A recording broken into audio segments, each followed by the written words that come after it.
Então, vamos agora para o nosso apócrifo de João. E para quem está chegando hoje, eu sempre peço que vocês leiam. É obrigado? Não, ninguém vai perder ponto se não tiver lido. Mas vai deixar de ganhar ponto porque não leu, porque aí não consegue entrar tanto, né, na temática. Então, nós vamos abrir aqui.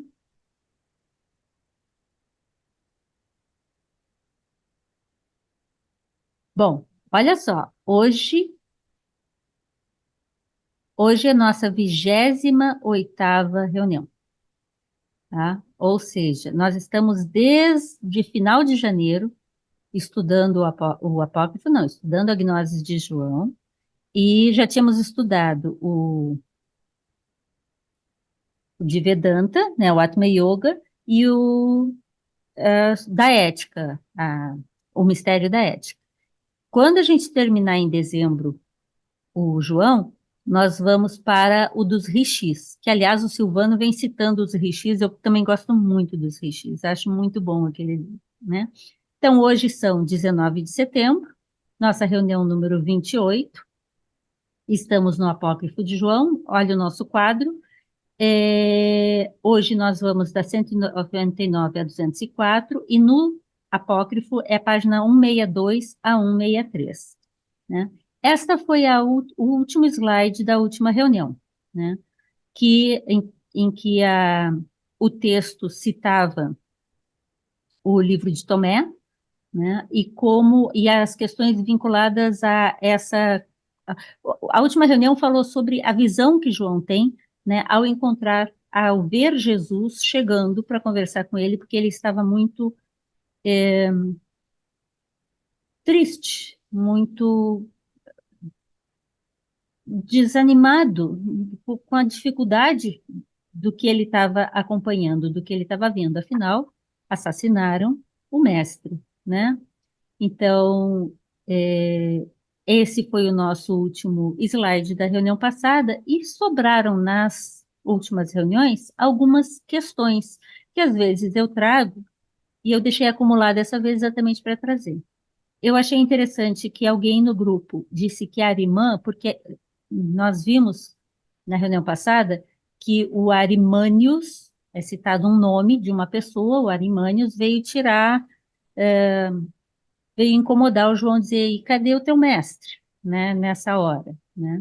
E Arimã, segundo um membro aqui do grupo, significa o Deus do mundo material. Arimã é o aspecto do mal na tradição de Zoroastro, né? Então, achei interessante. E nós, às vezes, comentamos também sobre como, às vezes, é mais difícil, às vezes é mais fácil, algumas coisas que a gente vai vendo, né? E alguém disse, se eu vivi no tempo de Jesus, eu estava na multidão, ouvi as parábolas e não entendi nada, né? Aí eu fico achando assim, sim, aos poucos a gente vai andando e talvez vai entendendo melhor. Gente, fazem 30 anos que eu venho estudando essas coisas e eu ainda não entendo muita coisa, mas eu já tenho, eu consigo surfar melhor nos conceitos, nas conexões, nos personagens. Então, por isso a gente também vai tentando mostrar um pouco do que a gente vai entendendo. Assim, a gente consegue traduzir melhor os textos, comentar melhor os textos e vivenciar melhor isso que o mestre e João teriam ensinado, né? Alguém também disse, eu achei muito interessante a ideia, conectar-se mental e coracionalmente, de coração, o melhor possível ao mestre de sabedoria, autor de um ensinamento, pode, e isso é uma verdade, tornar possível um lampejo mínimo de compreensão, porque às vezes é esse ouvir uma palavra que toca. Lembra que Jesus diz: quem tem olhos para ver e quem tem ouvidos para ver, que veja, que ouça e que veja, porque tem algo, vocês já devem talvez ter vivido isso em algum momento, que quando a gente se aproxima de alguém que tem uma energia extra, você parece que as coisas fluem mais fácil. E isso aqui na reunião a gente pode fazer. Isso aqui na reunião pelo coletivo, nós também fortalecemos essa energia coletiva para nos conquistar melhor, né? João, outra pessoa no grupo comentou no chat, João já não era mais uma criança do espírito, já era um jovem se preparando para ser um sábio, para ser um ancião, coisa que a gente já tinha comentado aqui também, né? Mas eu gostei da forma como o colega aqui colocou, né? Entendendo que cada um está vivendo um momento, e João era dentre os maiores naquele grupo ali, né? E alguém perguntou sobre se o Evangelho de João e o texto Sofia de Jesus do Cristo são complementares, pois eles estão juntos em dois códices. Sim, são dois textos juntos em dois códices, eles abordam o, mais ou menos os mesmos assuntos. Sofia de Jesus do Cristo, na minha opinião, é tipo uma reunião introdutória a uma das reuniões de Pisofia, porque Pisofia é um livro formado por debates, diferentes momentos, pré-morte de Jesus e pós-morte de Jesus, entre Jesus e seus discípulos, são nominados 14 discípulos ali nas discussões, e Sofia de Jesus do Cristo segue o mesmo caminho. São nominados discípulos que vão fazendo perguntas e Jesus vai orientando, ensinando e respondendo. Então, sim, eles são, entre aspas, complementares, mas não são oficialmente complementares. Eles tratam do mesmo assunto.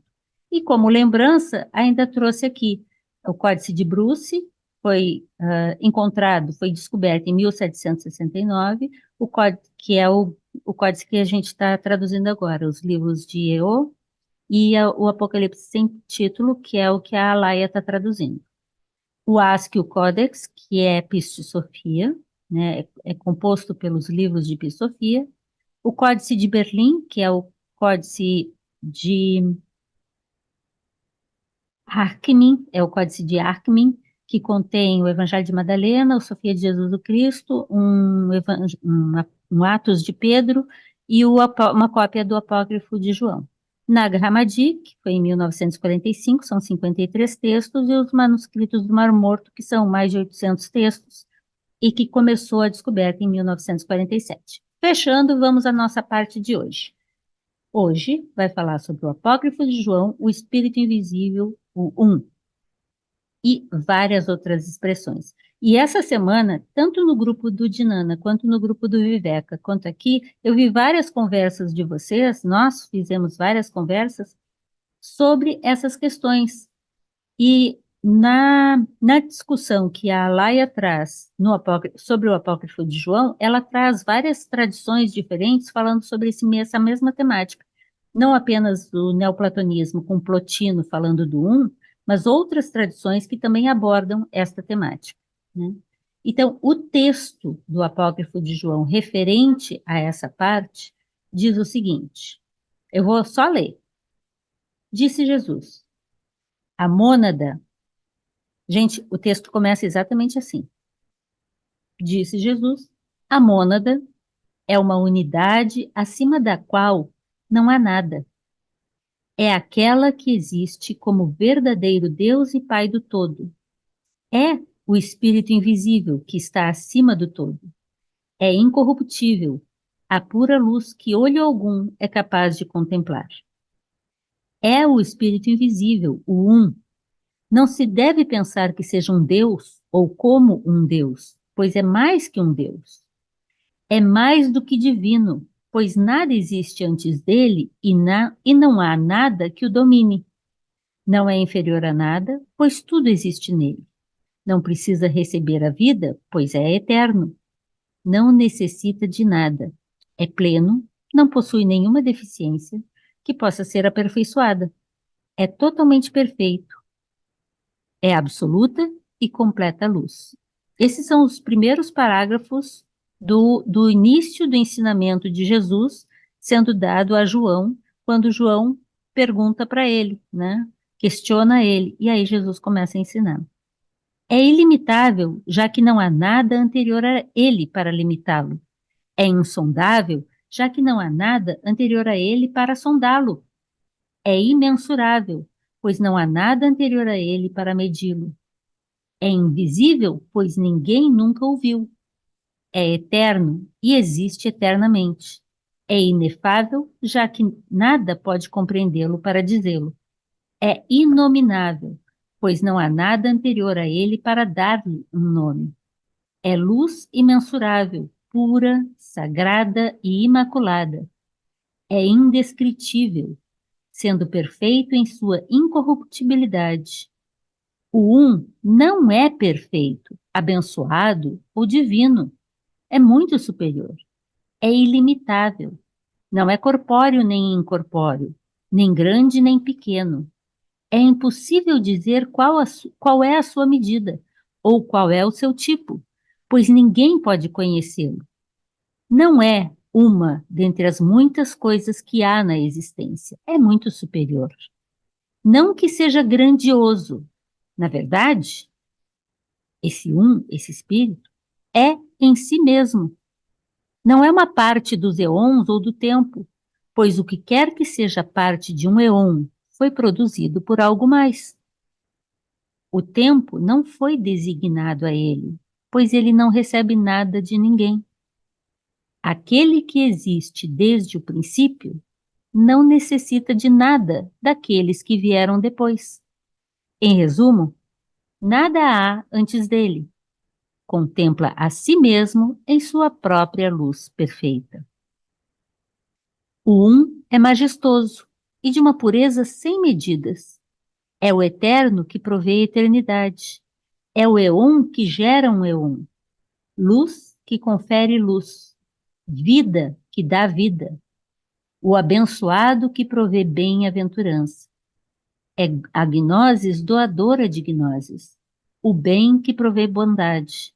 Misericórdia que provê misericórdia e redenção. Graça que dá graça. Não que possua tudo isso, mais exatamente, provê incomensurável e incompreensível luz. Como posso falar-lhe dele? O éon dele é imperecível, é tranquilo e repousa no silêncio. É anterior a tudo. É a cabeça de todos os eons e sustenta-os por meio de sua bondade. Nós não conheceríamos e não compreenderíamos o que é imensurável, não fosse por aquele que veio do Pai e nos contou em segredo estas coisas. E aí? É só isso. Então, todo o comentário que a Laia vai desenvolver agora é mostrando como essa mesma linguagem também é encontrada em várias outras tradições. E eu vi vocês comentando sobre isso. Então, eu quero abrir a palavra aqui. O que vocês têm para comentar? Eu trouxe os comentários da Laia também, mas o que vocês têm para comentar? Isso lembrou vocês alguma coisa? Que outros textos a gente vê sobre isso? O que isso diz respeito à nossa vivência e à nossa busca? É possível nós encontrarmos o isso, o aquilo, o espírito, o inominável, o uno? Percebem que isso exige uma mudança de perspectiva, de background mental, de estado de mente, porque me parece que não é com a nossa mente comum, com nossos pensamentos somatórios, que a gente vai conseguir, entre aspas, ver isso ou aquilo, ou descobrir o que verdadeiramente é, que está fora do tempo, está fora do espaço. Uma pergunta que vários de vocês fariam. Jane, o que é EON? EON não tem uma tradução exata para a nossa língua. Alguns traduzem por era, né? Era no sentido de um tempo e espaço. EON pode ser traduzido também por dimensão. A palavra EON, ela é usada nos textos gnósticos também para dimensionar, e por isso dimensão, estados, degraus no caminho em direção a esse todo, a essa luz, a esse estado supremo, né? Então, EON diz respeito a tempo, diz respeito a espaço, mas diz respeito a essas duas coisas juntas, como dimensão que permite, que torna possível a manifestação. E aí? O que vocês trouxeram sobre o apócrifo?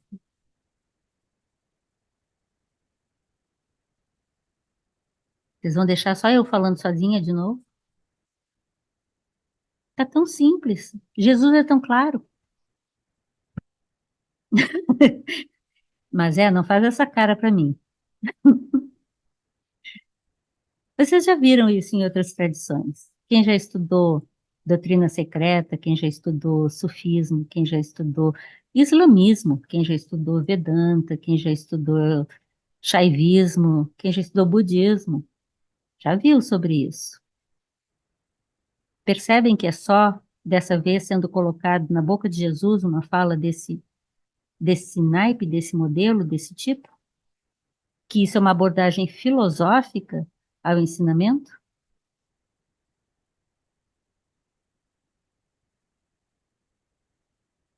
Tá bom, vou buscar os comentários que a Alaia traz. Ô, Jane, Diga quem está falando. tá? Kátia,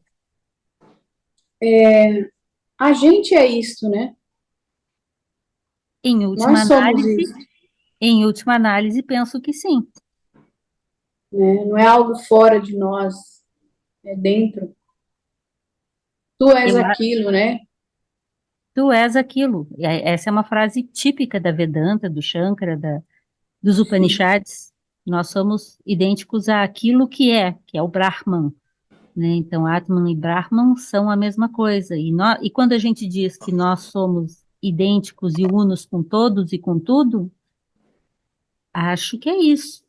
Uhum.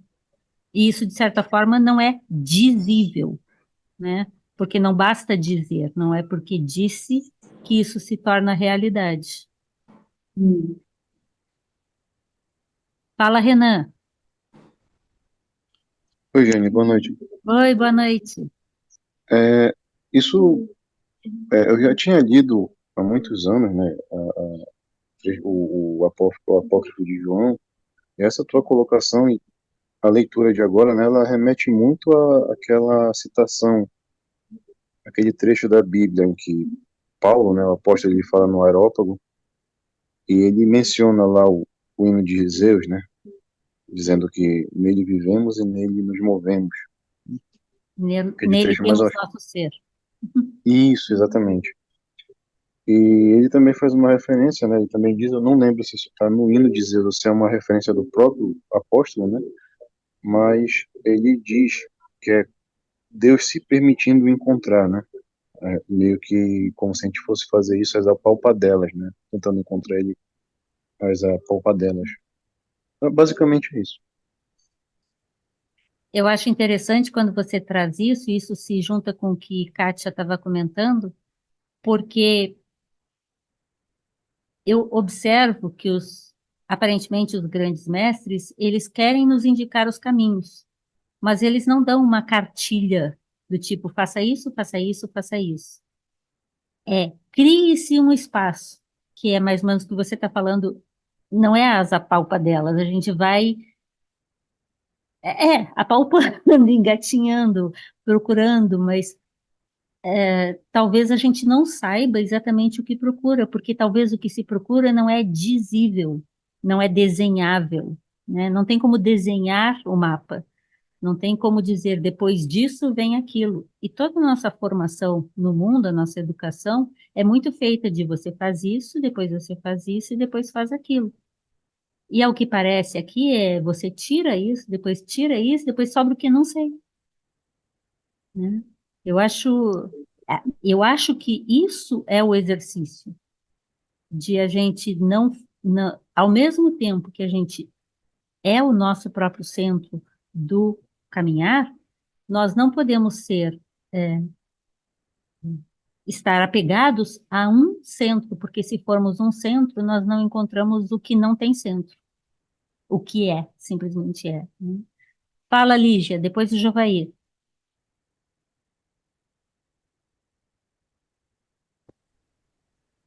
Desmutar aqui. Boa noite. Boa noite, Então, Lígia. falar disso, né? É uma sensação estranha que dá pensar no aquilo, né? Que é tudo que é. Outro dia eu estava pensando na mônada, né? Então tem as supermônadas, tem gente que começa a imaginar, né, supermônadas, os fractais, mas, meu Deus, se juntar tudo para dentro, a mônada, ela parte da gente, né? Isso que dá aflição de pensar às vezes. A A mônada mô- não é divisível, né? Ela é. Ela é, então não tem como dividir, não tem supermônada, não tem nada daquelas coisas assim, aquelas estruturas, né? Aí é tudo tentativa de chegar no entendimento de alguma coisa que não tem como traduzir. É múltiplo, no entanto, é um só, né? É isso que é impressionante.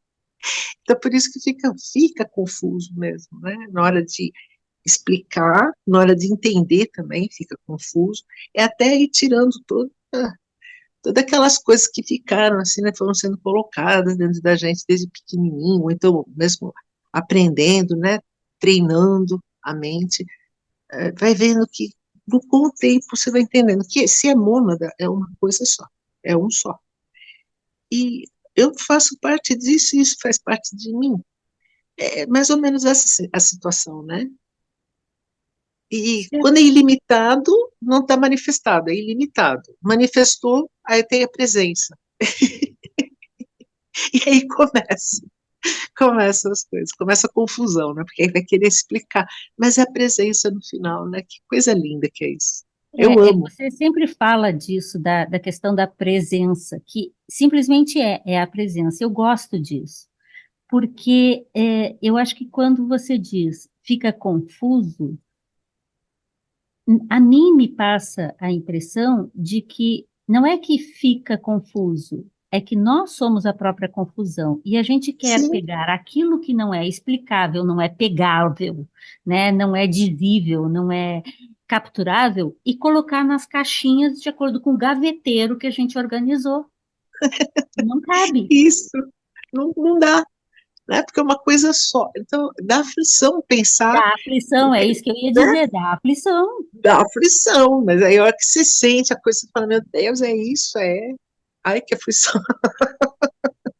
Uma coisa, E os gaveteiros é que são mais complicados, né? Vai ficando aquela coisa dos gaveteiros que pôr ali, ali, ali.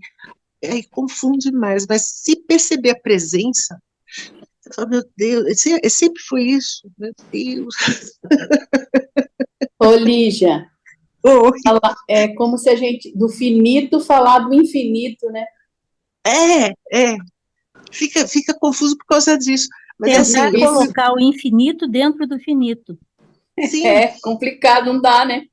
não dá, porque olha, entre 0 e 1 é infinito. Assim, se eles for pensar em números, entre o 0 e o 1 já tem um infinito ali. Até, nunca chega a 1. Isso que dá aflição, pensar nisso, né, em termos matemáticos. Então, não tem nem como fazer um modelo para isso. Não tem nem como criar um modelo matemático para estrutura, né, o que é Deus, o que é o 1. Fica complicado por causa disso, porque entre 0 e 1 é infinito, já é infinito. Isso que é impressionante. Eu vou E te se a deixar gente... uma pergunta, então, Lígia, mas você não responde agora, porque eu vou passar para o Jovair primeiro. E a pergunta Tá é para bom, tá bom. todos nós. Se não tem como pensar isso, se não tem como criar um caminho, para que é que a gente está trabalhando com isso? Segunda questão,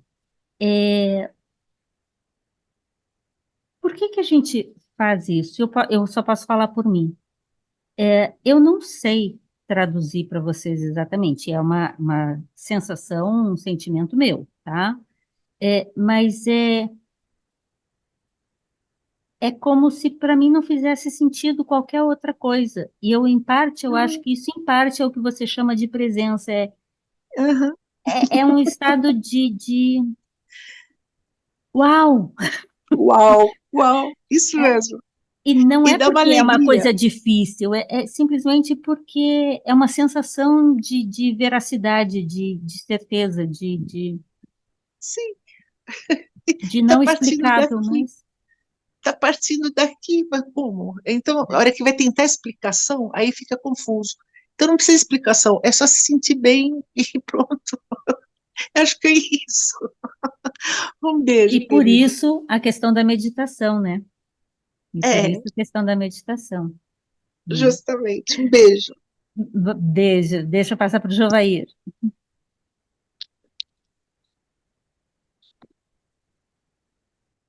Espera aí que não abriu ainda, Jovair. Eu disse Deu. boa noite, Jane, boa noite a todos. Boa noite. Colocando a compreensão, tentativa de compreensão, né, para aquilo que é mente concreta e abstrata, então você já perdeu grande parte de conteúdo, ou quase todo o conteúdo. É, é para buscar isso a partir da abstrata para cima. Passou pela mente, pronto, você deixou de ser. Porque você cai nesse quinto andar, que é de experiência física, né? No próprio contexto que foi selecionado, ficou lá atrás uma palavra-chave. Aquilo que você denomina, aquilo que você nomina, deixa de ser. Porque é aquilo que você tem de compreensão pela mente abstrata. Lá na Cabala Judaica, por exemplo, você não fala o nome do seu rei. Não pode Tanto que falar o ninguém nome do falou o seu rei. nome. Não tem Né? como. E assim você pega outras tradições que vão levando você a conhecer exatamente. E quando você consegue, por exemplo, fazer um resumo disso, e que nos coloca à frente, não adianta a gente colocar a mente concreta para tentar entender, compreender. Você vai pelo enunciado e vai buscar para você um significado. E isso é gnosticismo. Você falou o que ia falar. Obrigado. Desculpa, Jovair, Adorei. mas continua. Assim que o meu raciocínio não está errado. Porque a gente tem falado isso, né, Jovair? Nós nos apoiamos em diferentes tradições, ensinamentos, para tentar encontrar aquilo que mais nos consiga conduzir a sair do momento em que estamos para um melhor, para um mais iluminado, né? E no grego, na língua grega, a gente tem duas palavras para conhecimento, a gente sempre fala isso, episteme, que diz respeito ao conhecimento, como nomes, denominações, classificações, diferenciações, discriminação, é episteme. Epistemologia faz o estudo de como a gente aprende neste sentido, de denominação, né? Que está nessa página que está aqui na tela agora, a parte que você falou. Não dá para falar sobre isso. Agora, tem uma outra palavra para isso, que é gnose. Gnose também é traduzido por conhecimento, mas é conhecimento nesse sentido, não daquilo que você constrói somando e colocando e encaixando e diferenciando, mas porque Uma simplesmente é, experiência interna. por Uma experiência experiência interna. interna. Então, veja, quando você fala sobre o um, você vai precisar naturalmente ter uma experiência interna para poder conduzir-se. Ou deixar que o seu comportamento te leve sutilizado, fruto, produto dessa experiência interna. Nada mais. Nada mais. Eu achei, não sei se vocês leram, mas eu achei muito boa a finalização que a Alaia fez nos comentários dela a esse tema, porque ela questiona, então, por que que a gente fala sobre o assunto, né? E é isso a gente tem que entender. É, a gente precisa, porque no mundo a gente precisa das palavras, dos conceitos, das diferenciações para viver num mundo que é um mundo de diferenciação, ou então não seríamos, nós seríamos fora da caixinha, né? Não tem como conviver no mundo sem o domínio dos instrumentos, os instrumentais, as ferramentas do mundo. No entanto, se apegar às ferramentas, te deixa preso. Você fica todo amarrado no maquinário e não consegue ver o resultado, o produto, aquilo que não é o maquinário, aquilo que é o produto final. né? Que não depende do maquinário, não depende da verbalização, não depende do desenho, simplesmente é. E por isso a dificuldade muito grande dos místicos em muitas vezes traduzir tais vivências, né? Nesse sentido. Ô, Jane, e porque cada um de nós também vai tendo as pequenas experiências místicas, né? Conforme a gente vai conhecendo mais, se aplicando mais, né? As coisas vão acontecendo, a mente vai abrindo, você Vai tem desvelando, tirando os véus. exatamente, a gente vai tendo isso acontece, eu acho que todos nós temos aqui a experiência disso, né? É impressionante, né? A intuição vai ficando mais apurada, é impressionante. É um Exatamente. caminho sem volta, acredito eu.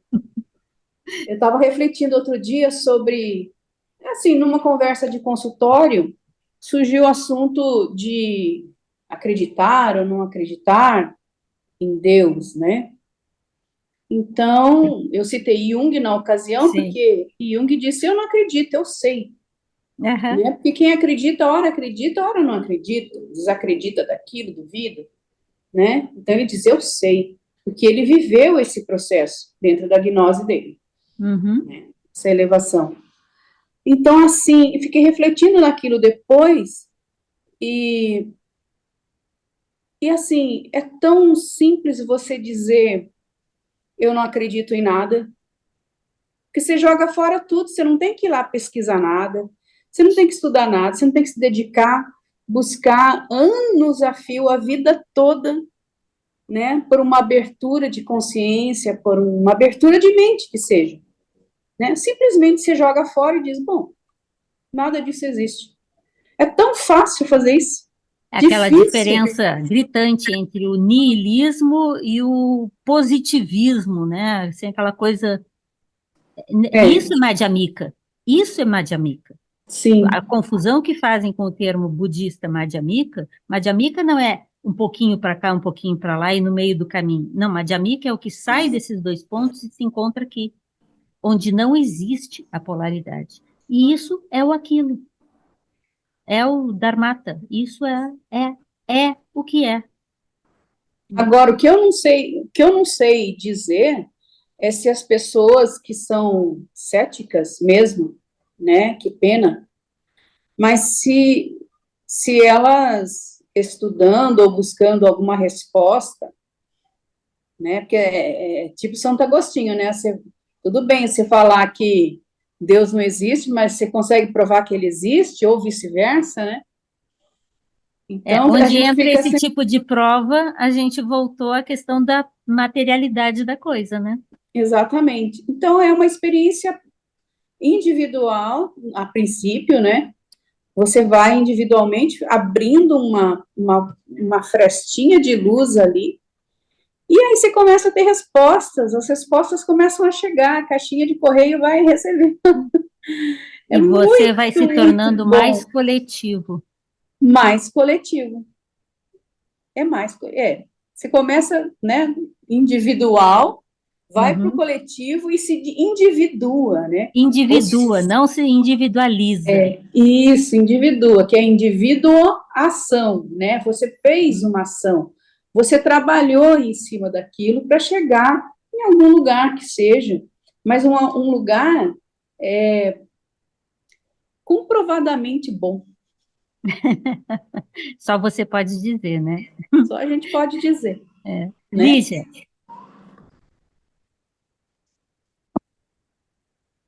Para falar só sobre os céticos e ateus, tá? E muitos negam mesmo, é negação da existência. Aí é uma loucura também, porque não tem como negar.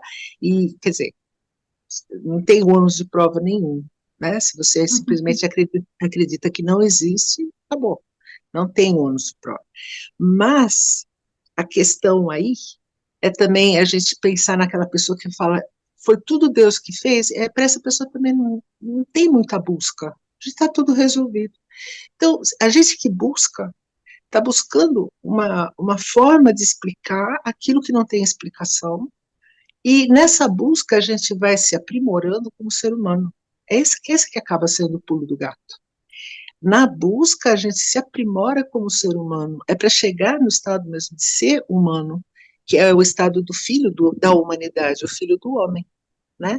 Por isso que é a conclusão. A conclusão é melhor do que você ser colocado um monte de conceitos em cima da cabeça e acreditar nesses conceitos. Se você chegar à conclusão, você acaba sabendo que tal coisa é como é.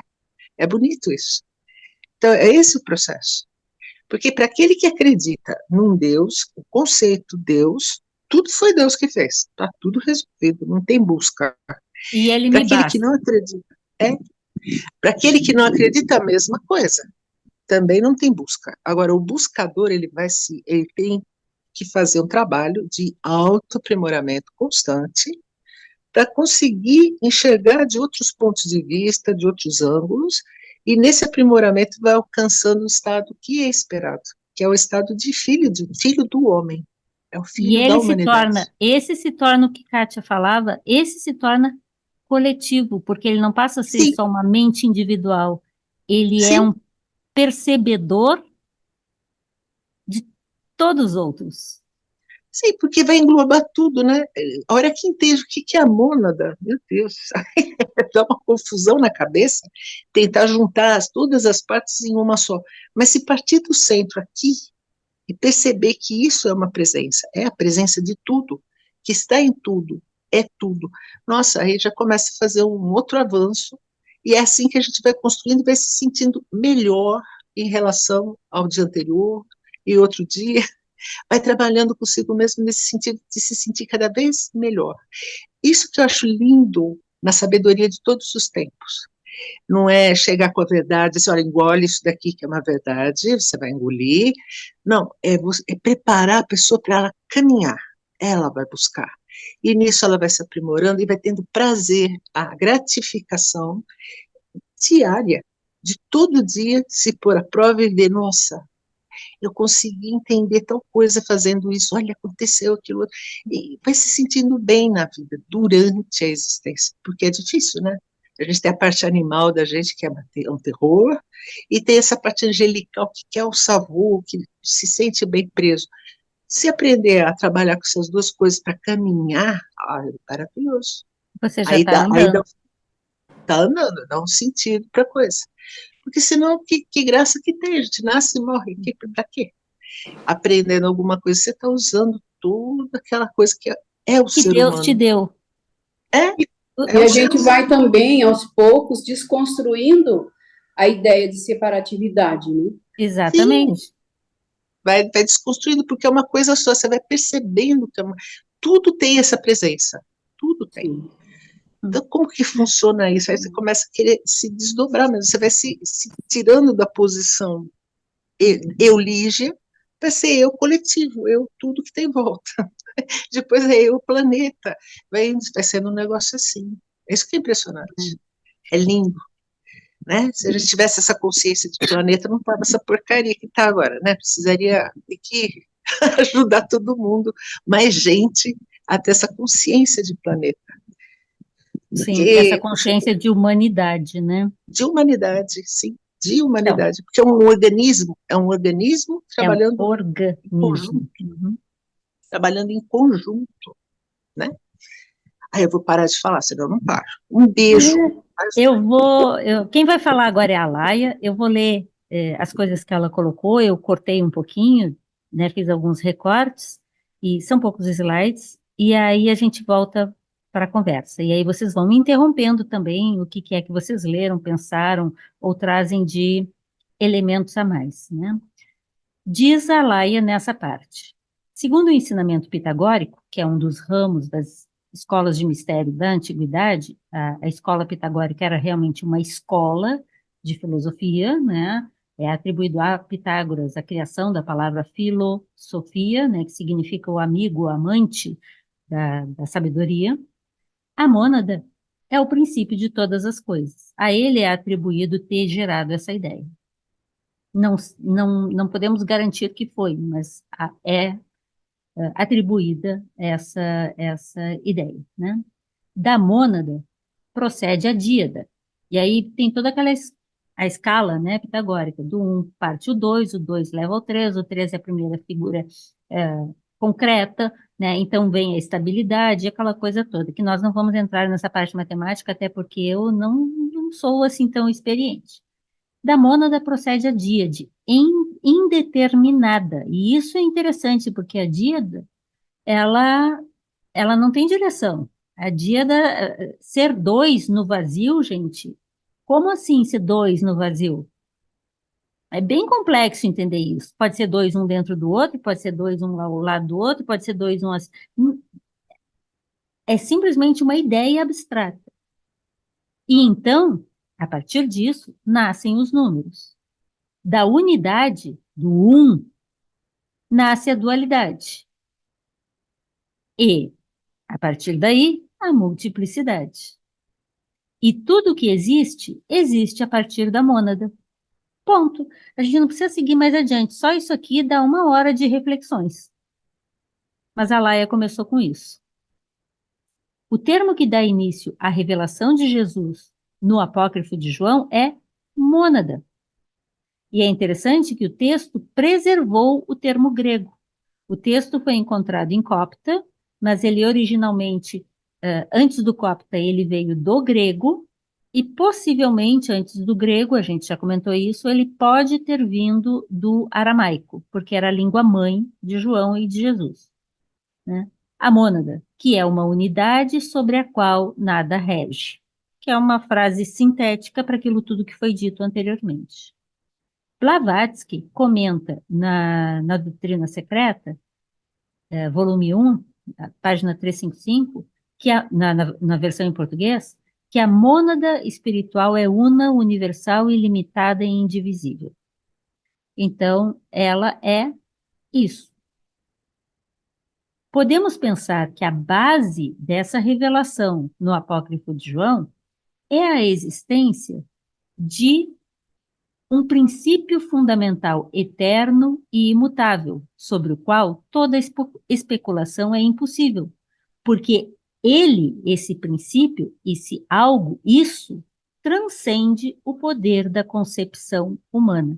Não é concebível mentalmente, como disse o Jovair, pensando em mente concreta, mas, na verdade, essa distinção também de concreto para abstrato, há controvérsias nas diferentes tradições aonde isso se separa. Porque o que é uma mente abstrata? Ela pensa ou ela não pensa? Como seria essa forma? Né? Mas então é bem interessante isso que você trouxe, Jovair, porque é uma forma da gente ir tirando a concretude de penso, logo existo, e ultrapassando isso para um sou, estou, né?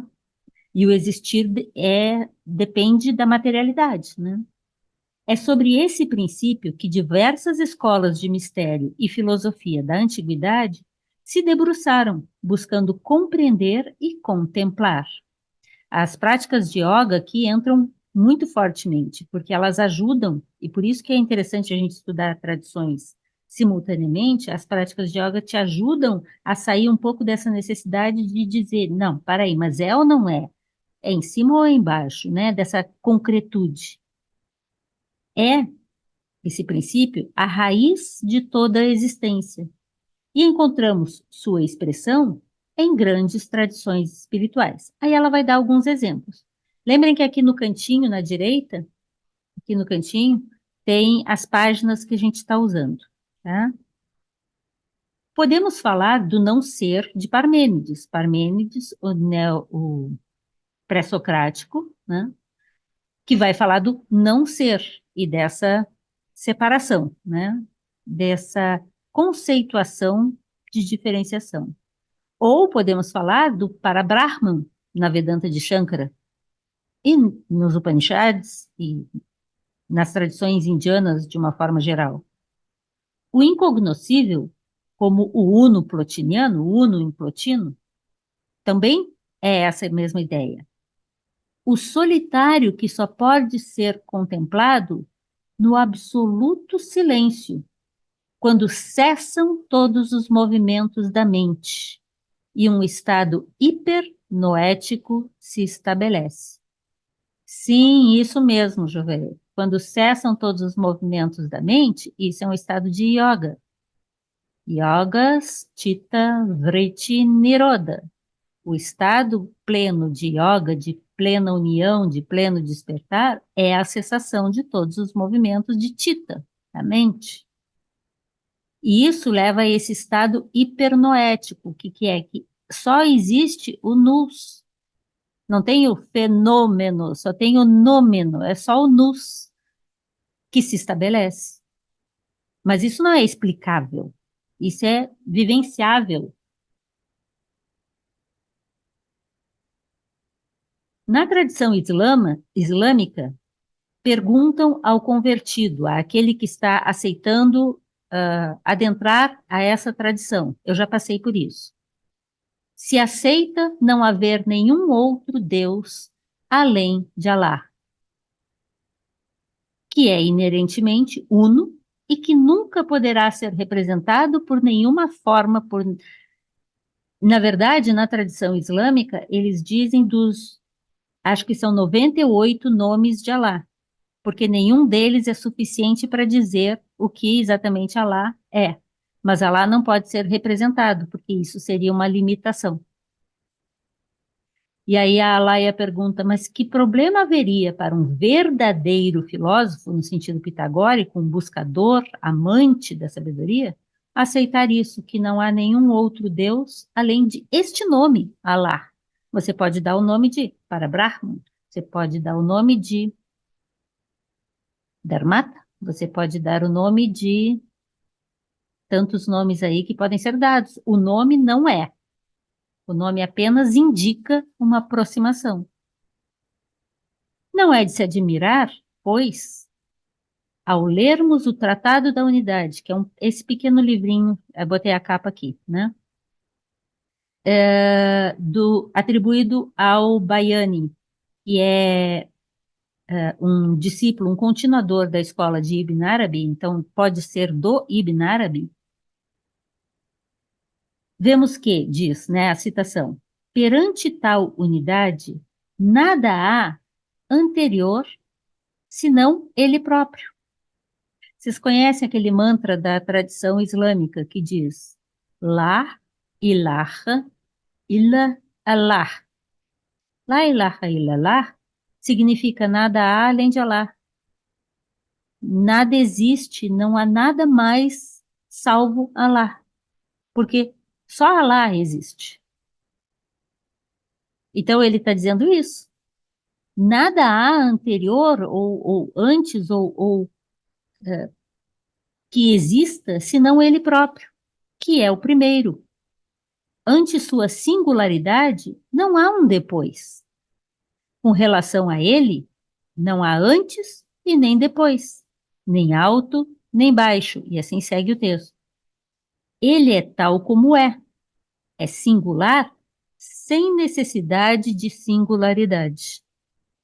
Ele não é nome, nem a nomeação, porque ele é nome e nomeação. Não há nome, senão ele. Ele é o primeiro, sem anterioridade. É o último, sem posteridade. Ele é visível, sem exteriorizar-se. Ele é oculto, sem esconder-se. Não há nada anterior. Não há nada que se compare. Não há nada que possa ser contraposto. Então, por um momento, a Alaia poderia estar afirmando que ela estava lendo o próprio apócrifo de João, porque está dizendo algo muito semelhante.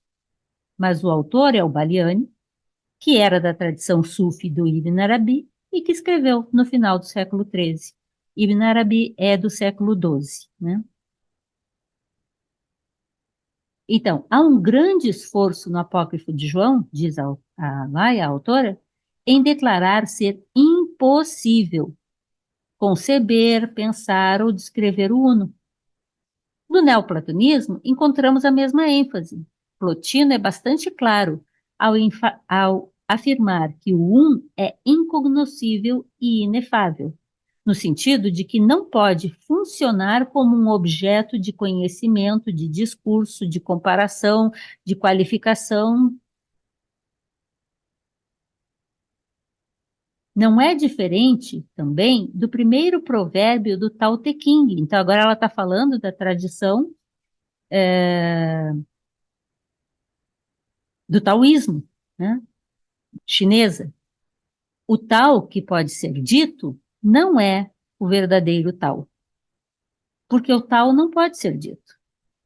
E continua o segundo aforismo, o segundo provérbio do Tao Te Ching. O nome que pode ser falado não é o nome eterno. O inominável é o eterno real. Nomear, dar nome e forma, lembrem dos Nidanas na tradição budista. Nomear é a origem de todas as coisas separadas. Porque apenas quando a gente vê algo como separado e o nomeia, passa a ser separado do ponto de vista da nossa mente. Diz o apócrifo de João, o uno não pode ser medido, nomeado, compreendido, e por aí vai, pois ele está além disso. Aí eu acrescentei mais 2 detalhes. Na tradição budista, a gente poderia dizer que esse uno é o Adi-Buda, o Buda primordial, o estado de iluminação primordial, o estado de pura luz, que, em verdade vos digo, é o que nós realmente somos, se não nos víssemos como separados. Ou o Dharmata, que é aquilo que dá sustentação a todas as manifestações, que são os dharmas com letra minúscula, que são as manifestações, as expressões, que dão sustentação ao mundo que a gente percebe. E esse Dharmata é o sustentador primordial de tudo, e não é alcançável por um eu particular, porque um eu particular é uma separação disso. É uma denominação em separado daquilo que de fato é. Por isso que Siddhartha diz que quem alcança tal estado deixa de ser alguém. Não tem um quem alcança, porque isso simplesmente é desvelado. E Blavatsky, eu quis trazer também, né, nesse livrinho pequeno dela, tem publicado, mas está na Doutrina Secreta, ela chama a atenção de alguns princípios fundamentais para a gente entender como essa tradição sabedoria tenta explicitar o que a gente precisa compreender como pano de fundo. E ela fala da unidade fundamental de toda existência e destaca as 3 proposições fundamentais, cuja primeira proposição é a existência de um princípio onipresente, eterno, sem limites e imutável, sobre o qual toda a especulação é impossível, pois transcende o poder da concepção humana. É as mesmas palavras. É impensável, no sentido de colocar o pensamento a pensá-lo, e impronunciável, e isso está no Mandukya Upanishad. É uma realidade absoluta, uma causa infinita e eterna, o incognoscível, causa de tudo que foi, é e será. E ela usa uma expressão que é traduzida como seidade, que é um estado de simplesmente ser. Por isso, seidade absoluta. E terminando, esse tipo de linguagem em uma obra classificada como gnóstica, como é o Apócrifo de João, e ao mesmo tempo observar a amplitude filosófica dessa abordagem, nos faz compreender como o gnosticismo, segundo Alaya, né, está conectado com questões muito mais profundas da busca do desvelar da sabedoria divina. Busca essa que é eterna na humanidade e que vem de muito tempo. Antes de descrever ações desse primeiro princípio, o autor do Apócrifo de João busca afirmar o que é a divindade quanto à sua natureza, physis, e o seu poder, dinamis. E procura deixar claro não estar falando de um Deus, pois não se deve dele pensar que seja um Deus ou como um Deus, pois é mais que um Deus. Não pode ser classificado como um Deus. Muitos afirmam, nesse caminho, ser o gnosticismo uma doutrina dualista, mas a essência do apócrifo de João é exatamente o seu princípio. Mostra um verdadeiro monismo filosófico. Monos, de um só. O mundo manifesto se torna, posteriormente, uma natureza dualista para poder ser manifesto, porque o um não pode ser manifesto. Mas o seu objetivo final é retornar à unidade. O apócrifo de João não intenciona ser original, mas se coloca dentro da mesma tradição espiritual daquelas tradições, daqueles sábios que o antecederam ao enfatizar esse mesmo tema. Argumentos sobre o Deus desconhecido, ou o agnostos theos, que estão no apócrifo de João, são melhor compreendidos quando estão contextualizados em uma controvérsia filosófica corrente no platonismo daquela época. Como devemos definir o absoluto, descrever as mecânicas que derivam de uma realidade múltipla de sua fonte original e conceber um discurso apropriado para tanto, porque é necessário conceber um discurso apropriado para o que não é dizível, o que é indizível. E terminando, os desafios a respeito desse assunto são muitos e passam por linhas argumentativas afirmativas, catafáticas, e negativas, apofáticas. Ela cita o Plessy, né, que está trabalhando com isso, a narrativa e a cosmologia no apócrifo de João.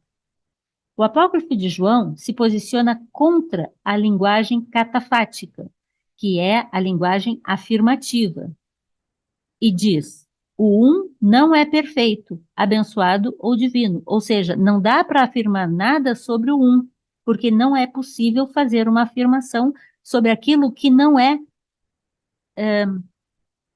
retirável, separável do todo. Diferentemente da teologia positiva, que é muito comum na tradição ortodoxa, né, que afirma que Deus é perfeito, Deus é amor, o apócrifo de João enfatiza nossa inabilidade em definir qualquer coisa que seja sobre o uno, pois isso, o uno, está muito além de qualquer concepção. A teologia positiva foi muito abordada dentro da patrística, com muitas representações na ortodoxia naqueles primeiros séculos. Dentre os que optaram por uma teologia negativa estão Pseudo Dionísio e Eckhart, né? Mestre Eckhart, e outros, né?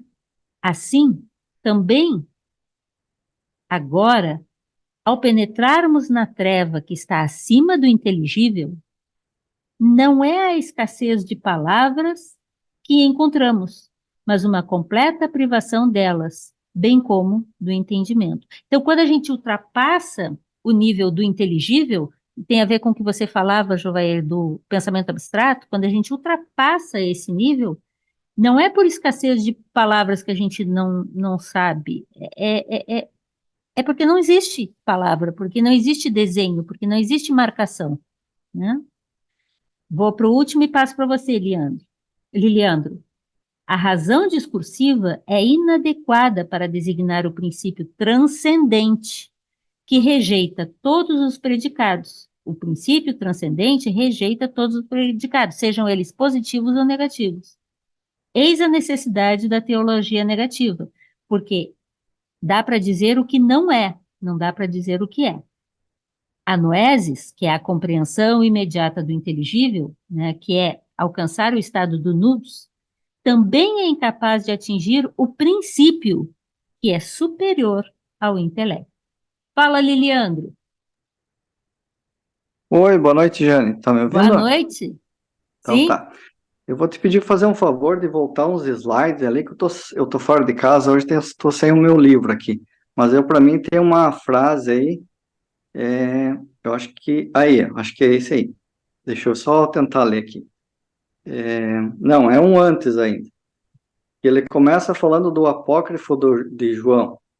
Que para mim ali está a frase que aí, ó, há um grande esforço no apócrifo de João em declarar ser impossível conceber, pensar ou descrever o uno. Mas para mim falta duas palavras aí que resolve o negócio. Ah, Porque se pensarmos assim, que antes de existir a escrita, o ser humano, ele intuía e uhum. sentia. Ele exigia mais do seu aparato, sem dúvida. Exatamente. Então, eu penso que se eu usar essas duas palavras aí, o resto é tentativa de explicar o inexplicável, Quais são? entendeu? O intuir e o sentir, Ah, tá, tá, entendi, né? entendi. Porque Porque eu vejo assim que todas as tradições, todas elas estão tentando explicar o o inexplicável. inexplicável. Então, só tem duas formas de perceber isso, é intuir e sentir, né? Então, eu acho que a partir do momento que o buscador se coloca no caminho e começa a perceber isso, eu acho que ele vai entrando em contato, né? Perceba, Liliandro, e eu estou concordando com você, mas aí a mim me incomoda que eu considero, eu não sei os demais aqui, qual a opinião de vocês, é, a nossa linguagem, o nosso idioma, as nossas possibilidades de verbalização são limitadas. E a nossa percepção acerca do que cada um dos vernáculos significa também é limitada. Porque quando você diz intuição, por exemplo, Liliandro, e veja, não estou discordando, eu estou chamando a atenção de que a palavra, por exemplo, intuição, eu gosto dela. Mas tem gente que acha que intuição é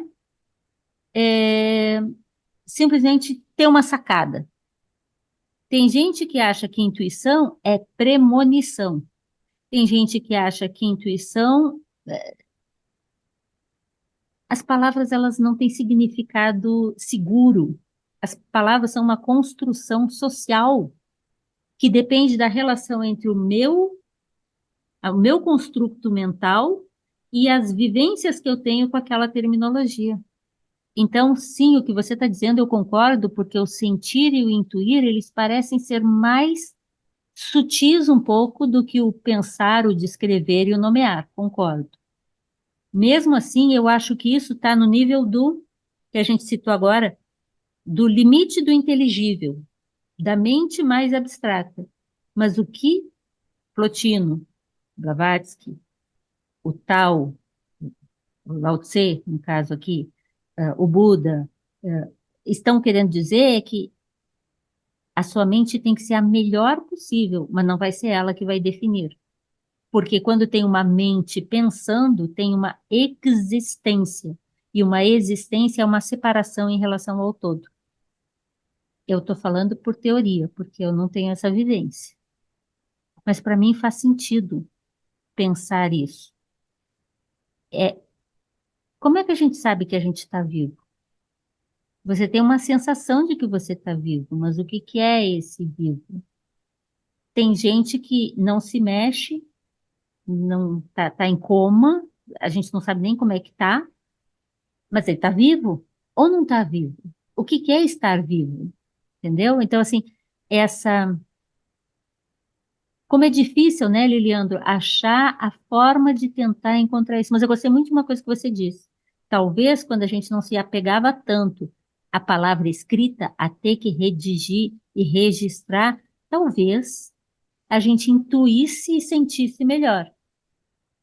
Ou É não. porque, é porque assim também é. E tem uma outra questão, é assim, é do observador, né? Se, por exemplo, eu penso em Deus, naquilo que me foi ensinado, eu tenho um limite. Agora, se eu penso na unidade de todas as coisas, é diferente, completamente diferente, Hum. né? Então, tudo isso depende do Ó, observador, né? e onde tem um observador e uma coisa observada. E aonde que eu procuro isso, né?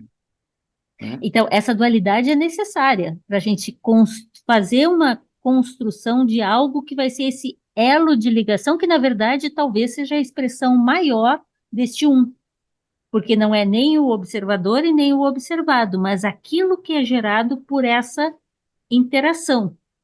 Mas enquanto ela for de um com outro que gera um terceiro, nós estamos ainda na diversidade, não é a unidade, mas é um exercício nessa busca. Uhum. Eu acho bem difícil de falar essas coisas, até porque eu não sou, não tenho assim tanto domínio, mas é um exercício que me encanta, porque parece que, sem conseguir achar as palavras, traduz essa sensação, tipo de presença, como diz a Lígia, de que há algo que eu não consigo definir, mas que me define e define tudo. E por isso, e isso tem a ver com você, Liliandro, quando eu vejo algo não acontecendo corretamente, um sofrimento, uma mentira, uma destruição, eu me toco tanto, porque não é comigo, mas é comigo. Porque eu sou tudo que está. E por isso que cada mudança que cada um de nós faz em si próprio, e um de vocês comentou sobre isso, ao mesmo tempo está transformando a sociedade e o mundo, e o todo. Isso é muito lindo. Muito obrigado, Liliandro. Vamos... Imagina, Jana, obrigado. Alguém comentou isso aqui agora há pouco, não sei quem foi, mas essa sacadinha, essa intuição, essa que cada um vai tendo, às vezes ajuda o outro a encontrar aquela pecinha que encaixa ali e faz aquela conexão que estava faltando. E como nós trazemos diferentes experiências, inclusive de vivências nas tradições, de leituras, a gente também vai ajudando com, teoricamente falando, palavras daqueles que conhecem mais do que a gente. Eu agradeço muito. Márcia. Olá. Eu quero contar uma experiência que eu estou tendo durante essa reunião, que foi o começo da reunião, uma leitura, né, dessa organização intelectual que é feita, é trabalhada, construída no sentido de indicar um caminho ou uma gnosis, vou chamar assim, né? E eu estava muito assim, não sei como é que eu vou descrever o meu estado, mas eu não estava dentro. Faltam palavras. Eu não estava dentro, eu estava de fora, observando o que estava acontecendo. E aí, Jane, quando você falou, olha, eu vou ficar falando sozinha, ninguém vai falar comigo, e as pessoas começaram a falar, nós saímos muito desse texto e começamos eu experimentei isso. Eu saí desse texto da necessidade de entender racionalmente esse texto e comecei a sentir o que circulou entre as pessoas, de colaboração, de intuição, de clareza, de sentimento, de experiência própria. E aí foi criando uma outra experiência para mim. Eu acho que eu me coloquei numa posição meditativa e foi muito interessante, sabe? Eu comecei a pensar que, de fato,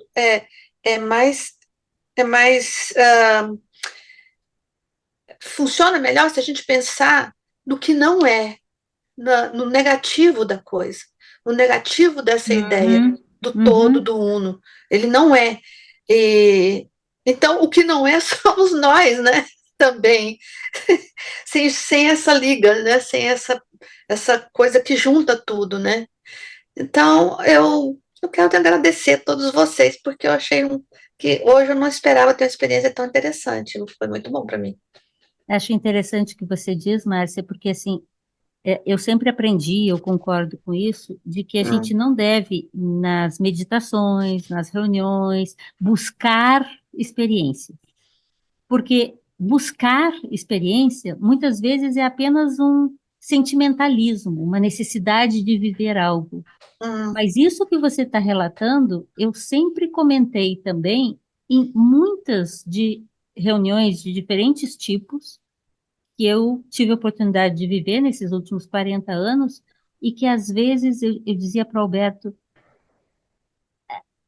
a reunião mexeu comigo, né? Hum, Eu entendi, uhum, uhum. eu sei. E às vezes, depois que saía da reunião, tomava banho, comia, eu não conseguia mais falar aquilo que eu sabia. É, Não tinha palavras, é. mas me deixou uma certeza. Mas eu sei lá, eu posso ser maluca também, né?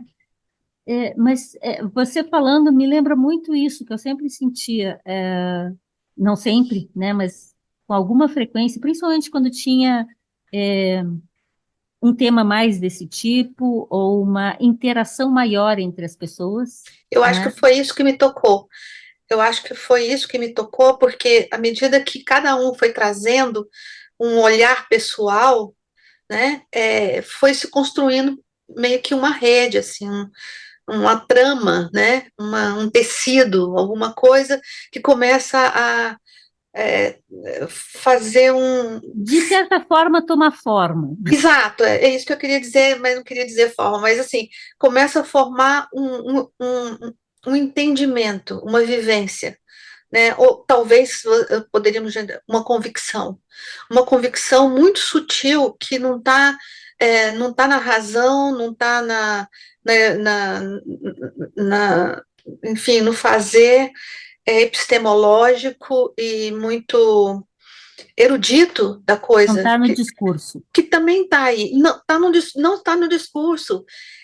Então, quando vocês começaram a falar, cada um se esforçando para dizer o que achava daquilo, eu entrei nessa, junto com vocês, e me senti muito bem, me senti acolhida, sabe? Eu não sei dizer o que eu constatei, qual foi a minha conclusão, mas eu entendi, assim, eu experimentei uma coisa, não que eu seja uma experiência emocional, passa por aí também, Uhum, mas eu não estou querendo dizer experiência emocional, não, uhum. porque a experiência emocional é muito superficial, é passageira, né, e tal, mas eu não sei se isso é passageiro ou não também, mas hoje eu achei uma coisa muito bonita acontecendo, quando todos começaram a se esforçar para dizer o que estava pensando, o que estava sentindo, né, como que entende essa realidade, foi muito interessante, eu gostei bastante. De certa forma, poderia dizer que você se sentiu tocada Sim, numa dimensão que você não estava tocando nela. Ela sim, foi sim, acionada. exatamente, gostei, é isso mesmo. É, É. bacana. O que eu achei mais interessante é que não foi pelo texto, foi pela experiência que vocês tiveram, que eu me incluí, né, no silêncio que eu fiquei, na posição é, Ouvinte, de ouvinte, né, que me tocou. acústicos. A Ghost Core, o que é isso? Era a primeira etapa da escola pitagórica, os Ah, ouvintes. tá vendo? Eu E nem sabia, também, mas eu vivi, ó. e que também é a primeira etapa da escola de Siddhartha, os Uhum. Shravakas, ouvintes. Sim, eu acho que hoje eu ouvi algumas coisas E você interessantes. me ajudou a entender melhor ainda isso de ser ouvinte, porque ser ouvinte não é simplesmente ficar ouvindo, Uhum. É é se um deixar estado de tocar, né? ouvir. Se deixar tocar, sem julgamento, né? Sem tentar racionalizar. Eu não sei o que aconteceu, mas eu gostei muito do que eu vivi aqui. Não sei explicar em palavras, mas foi muito interessante. Está sendo. Que bom. Suagnoses. Oi, Jovair? Suagnoses. Sua gnose.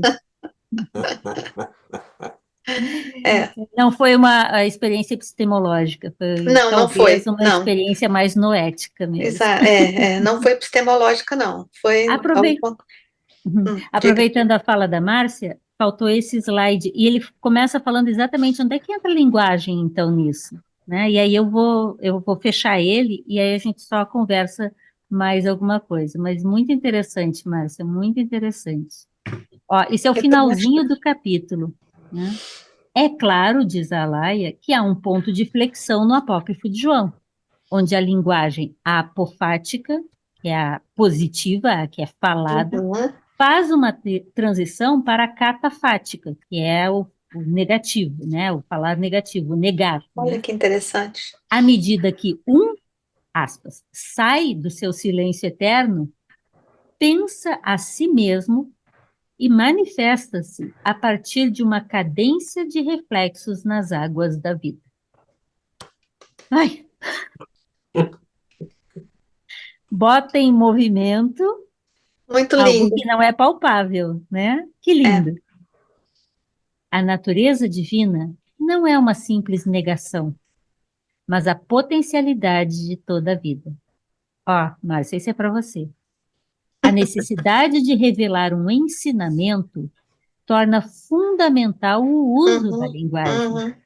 Porém, é preciso ter sempre como pano de fundo mental a importância de compreender que o fim de tudo isso é uma experiência de total união, na qual conceituação alguma é possível. Ou seja, a experiência final é total união, não tem conceituação.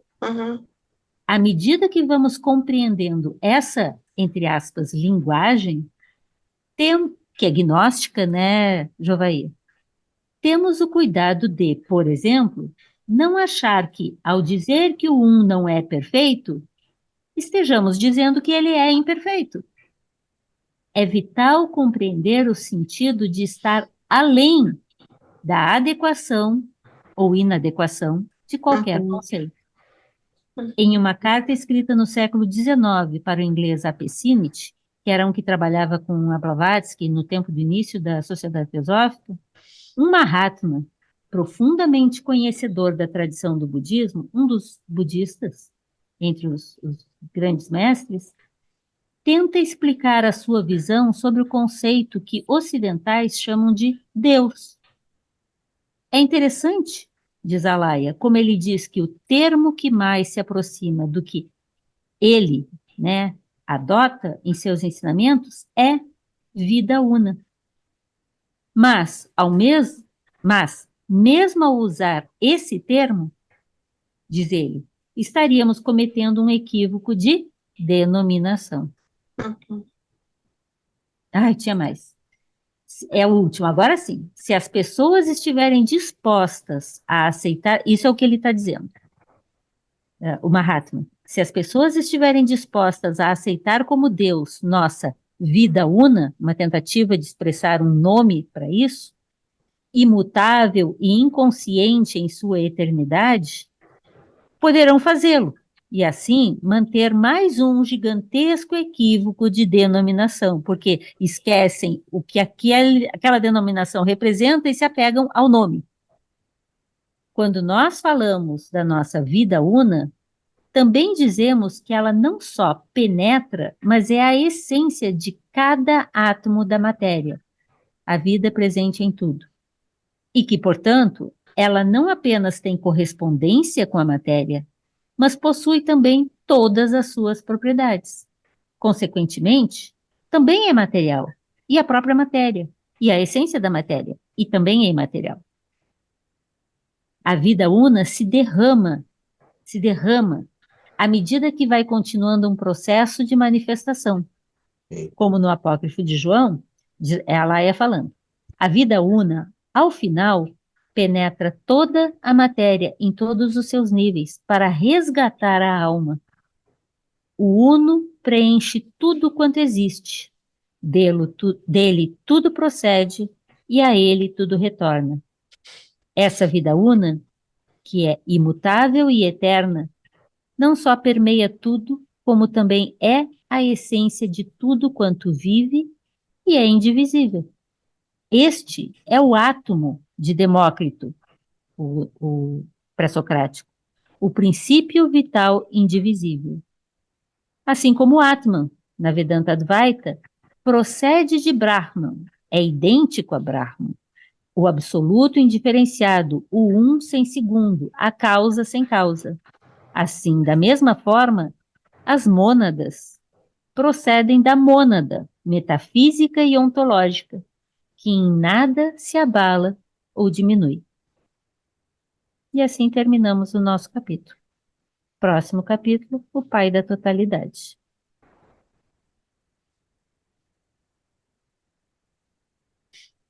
Faço minhas as palavras da Márcia.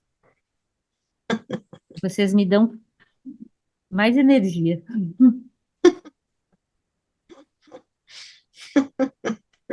É muito interessante a gente perceber. Vocês estão me ouvindo?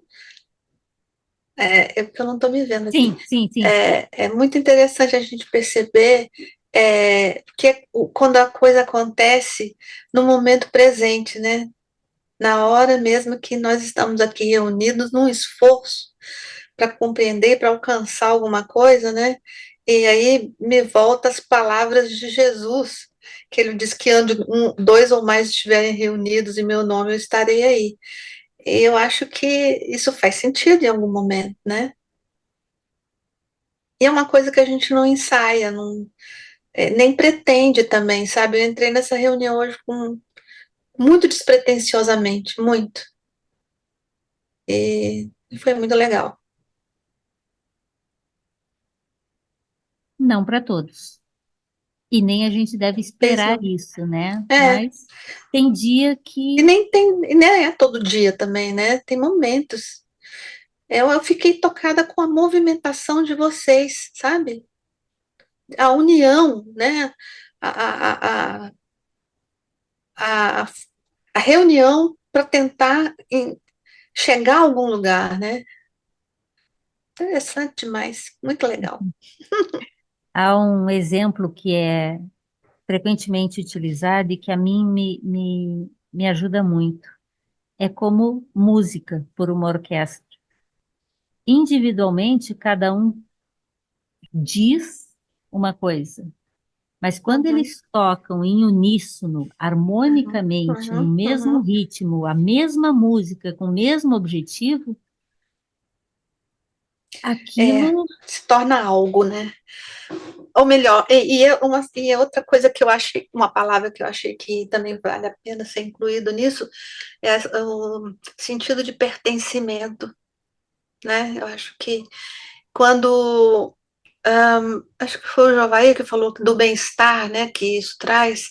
Eu acho que eu faço uma hipótese, né, que isso está ligado à sensação de pertencimento, que você não está isolado, sozinho, e que tudo faz sentido, né?